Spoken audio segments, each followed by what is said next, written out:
Le gouverneur Daniel Bumba Lobaki a reçu ce vendredi 3 juillet une délégation de la Commission nationale des droits de l'homme, CNDH, conduite par son président, M. Paul Ntsapou. Aujourd'hui, nous sommes venus ici chercher la version du gouvernorat par rapport aux manifestations qu'il y a eu le 12 juin.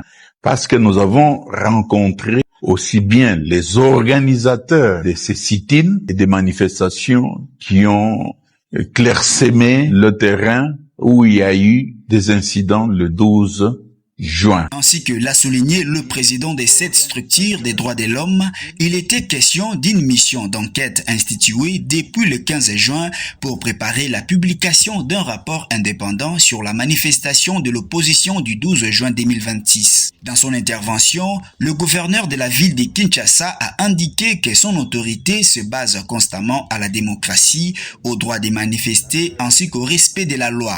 C'est dans ce cadre qu'en tenant compte du caractère d'inviolabilité du Parlement, le terrain à Sosa a été proposé à l'opposition à partir de 13h pour permettre aux élèves de passer leurs examens dans de bonnes conditions.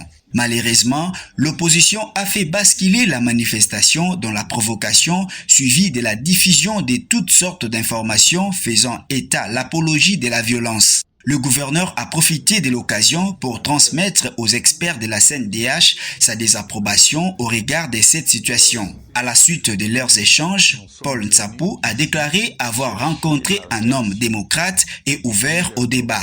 Il a promis de rendre public les rapports de cette manifestation dans les prochains jours. Il convient de noter que le directeur provincial de l'ANR, le commandant de la police ville de Kinshasa et le commandant de la Légion nationale d'intervention, l'ENI, ont participé à cette activité.